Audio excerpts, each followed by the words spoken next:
Како што најавивме, колешката Весна Велкова веќе е подготвена во собранието со пратеничката Моника Зајкова, дедовите на ЛДП. Весна, повелете, имате некаде 10 минути во утрински брифинг, веднаш потоа ќе следи разговорот со доктор Лазаревиќ, па ќе направиме нов преглед на вестите и ќе се вратиме со тема 2, така ќе завршиме денеска. Повелете, Весна. Така е, добро утро. Со мене овдека е Моника Зајкова. Во понеделникот се вратија од Бугарија, беше дел од нашата собраниска делегација за наблюдување на изборите во Бугарија, па има интересно да ни ги сподели искуствата од ова наблюдување на изборите, бидејќи изборите во Бугарија очигледно стана за нас интересни од аспект за нашето продолжување на преговорите со овој наш сосед. Добро утро, Зајкова. Добро утро, ви благодарам на поканата да бидам дел од собраниски брифинг. Во понеделникот се вративте заедно со вашите двајца колеги Игор Јанушев како шеф на нашата делегација и Халил Снопче од на Бугарија како дел од мисијата на ОВСЕ за наблюдување на изборите. Како помина изборите во Бугарија? Вака одблиску на гледачите да ги пренесеме.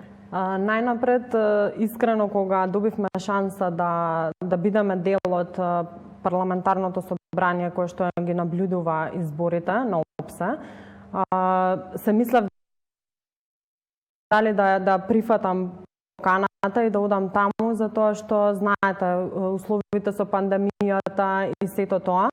Меѓутоа, како што соседот нас постојано не држи под лупа, сметам дека и ние требаше да ги држиме под лупа на тоа како ќе ги спроведат изборите.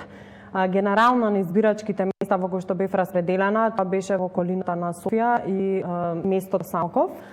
Изборите се одвиваа многу мирна атмосфера и без да се забележат некои нерегуларности, но по брифинзите кои што имавме со ОВСЕ и со колегите кои што наблюдуваа целокупната мисија, во главно забелешки се однесуваат на брзите измени на изборниот законник непосредно пред самиот чин на одржување на изборите и без да се вклучи пошироката јавност, односно засегнатите страни. Има нотирани дел во медиумското известување дека преголема медиумски простор се оставал на владачката партија, односно коалиција, додека пак, иако граѓаните има широка понуда и можност да изберат помеѓу повеќе кандидати, повеќе политички партии, сепак не во детали биле информирани за програмските определби и кадровите структури на овие политички понуди и имаше ситни забелешки во делот на поставеноста на машините на денот на гласањето, односно дека на некои места машините биле поставени на таков начин на кој не гарантира целосна тајност на гласањето. Премиерот Бојко Борисов пред изборите рече дека ова ќе бидат најскапите избори во Бугарија, 75 милиони евра, 25 милиони за сите оние заштити од коронавирусот и 25 милиони за гласачките машини. Во дел од медиумите во Бугарија беше нотирано дека на денот на изборите делот овие машини електронски за гласање не проработеле. Ова ве прашувам затоа што ова искуство дали може споредбено да го некако да ни помогне со нашето воведување на електронско гласање со фингерпринт на предстојните локални избори. Така, машинското гласање е новина во Бугарија. За мене беше новина кога го слушав принципот на машинско гласање, кој што ќе се одвива, но е чекор за поздравување затоа што навистина гарантира кредибилност на изборите. Јас лично не бев сведок на машина која што не работела, но од колегите слушнав дека и кога се јавувал некаков технички проблем со машината, истиот во неполна минута бил решаван. Иако е новина, односно методологија за начинот на гласање, сепак ме радува тоа што граѓаните се одважуваат да го користат, иако во процент доминираше традиционалното гласање со ливче, сепак голем дел од бугарските граѓани се одлучува и за машинско гласање, што се однесува кај нас, да ние ќе воведеме схема. Имаше избор Да, имаше избор дали сакате да гласате на традиционален начин со гласачко ливче или со машинско гласање. На крајот од денот машината ви дава севкупен извештај за тоталниот број на гласови кои што се споредува со слиповите кои што се ставаат во гласачка кутија. За да се избегне оној популарен за да се избегне бугарски воз. кај нас ќе се воведе за локалните избори, нели, скенар на отисокот од прст, но јас би одала на уште чекор понапред, односно напредување на демократските процеси на изборниот ден и да се гарантира кредибилноста на гласањето и да размислиме да ги воведеме и ние овие машини и овој начин на гласање, затоа што е и добар начин како да размениме едни позитивни искуства со соседот и лекции. Зајкова, знаме дека во Бугарија, бидејќи нели тука ние сега одблиску ја следиме изборната трка во изборните моменти во Бугарија, ГЕРБ не може сам да состави влада, нова влада, нели тука е Слави Трифунов, па потоа социјалистите така натаму, но сепак на Македонија е полурка влада, продолжат преговори, нели, кои тесно се поврзани со нашето членство во Европската унија. Мислите ли дека ќе се формира брзо оваа нова бугарска влада? Интересни се резултатите од изборите во Бугарија, можеби за многумина неочекувани. Гледаме дека партијата на Слави Трифунов има таков народ забележи значителен пораст. Исто и партијата ДПС има напредок во изборниот резултат, но тоа резултира од друга страна со неможност за формирање на така лесно стабилна влада. И сега, јас искрено, сум скептик дека ваквата поставеност на владата ќе резултира погодно за нас. Сметам дека не може да очекуваме брз напредок во решавање на билатералните прашања. Министерот самиот напомена дека од понеделник продолжуваат преговорите, но откако ги вида изборните резултати во Бугарија и обидите за меѓупартиските договори, самиот тој ја оцени потребата дека ќе ни треба одреден период за да се создадат услови за решавање на билатералното прашање. Но независно од тоа, мислам дека не треба да чекаме ние како ќе биде исходот кај соседите, туку треба да манифестираме работа дома, значи да манифестираме работа на општествен, културен, економски план, да овозможиме функционалност на институциите, затоа што на крајот од денот на нашите граѓани не им е важно како ќе се одвиваат работите кај нашиот сосед, не е важно да ги градиме тие соседски односи и да ги затвараме билатералните прашања, но поважно за граѓаните да им обезбедиме функционалност на нашиот систем и ефикасно работење на нашите институции тука, вклучително и на собранието. Еве, тоа ни посочува и извештајот на Amnesty International. Таму се вели дека имаме дискриминација, неказнивост, дискриминација кон робите, кон жените, кон ЛГБТ заедниците, потоа имаме неказнивост. Тоа се дел од сите оние реформи што треба да ги спроведе Македонија, нели, ако сакаме да станеме што побрзо членка на Европската унија.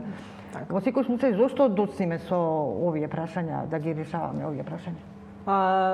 Знаете како, токму поради ваквите нотирања во извештаите, јас се залагав уште на самиот почеток на мандатот да се изгласа Законот за заштита и спречување од дискриминација и час поскоро да се формира таа комисија, затоа што како земја имавме предолг вакуум простор каде што дискриминацијата не беше нотирана и не се реагираше, имавме нефункционална комисија за заштита и спречување од дискриминација. Сегашната комисија треба да упатува јавен сигнал на секој вид на дискриминација без оглед на верска, национална, значи сексуална ориентација, родов идентитет. Лицата со инвалидитет исто така трпат одредени степени на дискриминација.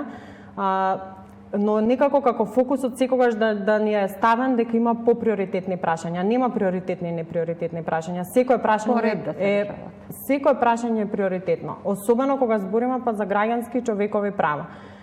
Се додека ги делиме луѓето на припадници на една или друга категорија на граѓани, ние не можеме да кажеме дека луѓето се во потполност еднакви и треба да работиме на унапредување пред се на човековите права и да овозможиме како секој граѓанин си ги исполнува врските во државата, да ужива еднакви права и системот да му даде еднакви можности, а не да го дискриминира. Јас како пратеник ќе реагирам на сите случаи на дискриминација доколку ги нотирам и нормално можам гласно да говорам во случај кога гледам дека не се санкционира одреден степен на дискриминација или ширење говор на омраза. И во оваа прилика би сакала да им го честитам одбележувањето на 50 годишнината од Меѓународниот ден на ромите. Денеска има тука така е, во извештаите е нотирано дека имаме уште многу работа во оваа област, исто како што имаме уште многу работа во напредување на правата на ЛГБТ заедницата, на правата на инвалидните лица.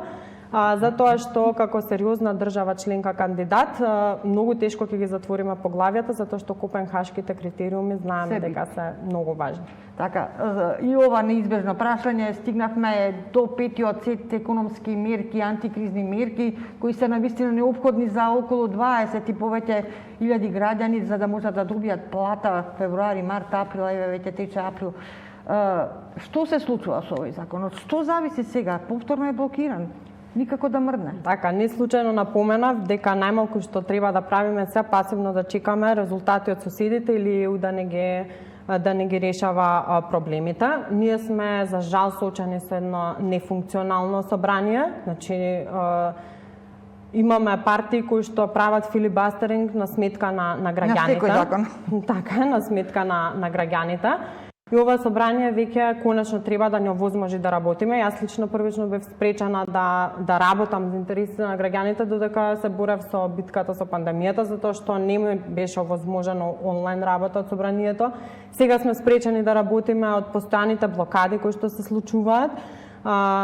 Апелирам уште еднаш и мислам до сите политички субјекти, до колегите од Алијанс и Алтернатива, дека треба да надвладае разумот, затоа што имаме полиња каде ќе манифестираме и ќе собираме политички поени, ќе разговараме можеби за конкретни идеологии и политики, но сега пред нас се интересите на граѓаните и стопанството и мораме да им излеземе час поскоро во пресред, затоа што македонските граѓани сакаат да видат дека ние сме ефикасни. Нив не ги интересираат политичките интереси и филибастерингот кој што се прави. Нив им е потребна навистина помош како на граѓаните, така и на стопанството, а јас лично како народен избраник сакам да можам веќе да ги погледнам во очи граѓаните и да им кажам дека да, сме им го изгласале пакетот на помош, ќе добијат помош и ќе бидат вратени на нивните работни места и да им дадам гаранција дека работиме во професионално и ефикасно собрание кој што носи одлуки од нивен интерес, а не собрание во кое што секојдневно сме сведоци на реторика за собирање на политички поени. Зајкова, ви благодарам за овој интересен разговор. Суди, ова беше разговорот со пратеничката Моника Зајкова од редовите на ЛДП.